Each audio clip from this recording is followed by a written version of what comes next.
ఇప్పుడు ఈ కుక్కర్లో కొంచెం ఆయిల్ వేసుకుందాము.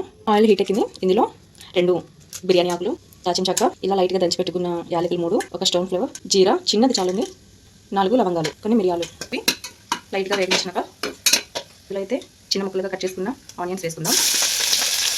ఇప్పుడు కొత్తిమీర, కరివేపాకు వేసుకుందాం. మనం మిక్సీ ఆడుకోవడానికి కొన్ని మిరియాలు, పుదీనా, కరివేపాకు, 2 ఆనియన్, 2 టమాటా, కొత్తిమీర, అల్లం వెల్లుల్లిపాయ, జీలకర్ర. ఇప్పుడు ఇది మిక్సీ ఆడుకోవాలి.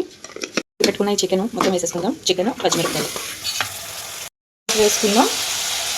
కొద్దిగా కారం, చిటికెడు పసుపు. ఇప్పుడు ఇందులో మనం మిక్సీ ఆడి పెట్టుకున్న వేసుకుందాము. ఇది కొంచెం పచ్చివాసన పోయేంత వరకు వేయించుకోవాలి. మొత్తం అన్ని బోన్స్ మొత్తానికి మసాలా పట్టించి ఒక 2 మినిట్స్ లో ఫ్లేమ్లో పెట్టి ఉడికించుకోవాలి. కస్తూరి మేతి ఆకుని వేసుకొని లాస్ట్లో ఫుల్గా వాటర్ వేసుకొని ఉడికించుకోవాలి. కుక్కర్ మూత పెట్టేసుకుంటే ఇది చికెన్ సూప్ అవుతుంది.